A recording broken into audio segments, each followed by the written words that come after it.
Cha nje iqiniso ngizolikhuluma njengomuntu efa, angazi kufihla kufihlwane.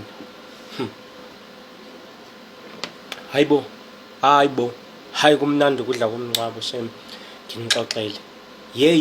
He, yazi ukudla komngcwabo kunaleya nto leyana engeke ngikwazi ukuyichaza. Siyamenya emshadweni, simenye kuma-graduation, kodwa hayi ngiyakutshena okomngcwabo. Futhi manje-ke bakushayela iy'manga, uvele ufike emngcwabeni uthole ukuthi kubhaliwe kwathiwa beef, kubhaliwe kwathiwa chicken, uvele usisangane ikhanda, ungazi noma uthatha i-beef, ungazi noma uthatha i-chicken.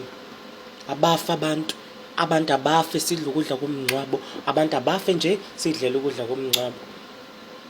Nesalukwazi sala izansi sakaNdlovu asesashawa i-stroke, kwatsheka umlomo, kwatsheka isandla, sithi umama uyangena esibhedlela, sithi umama uyaphuma esibhedlela, sithi umama uyafa.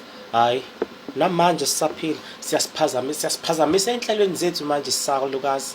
Sisizeni bakithi, sisizeni, ake nife ifani sidle ukudla komngcwabo.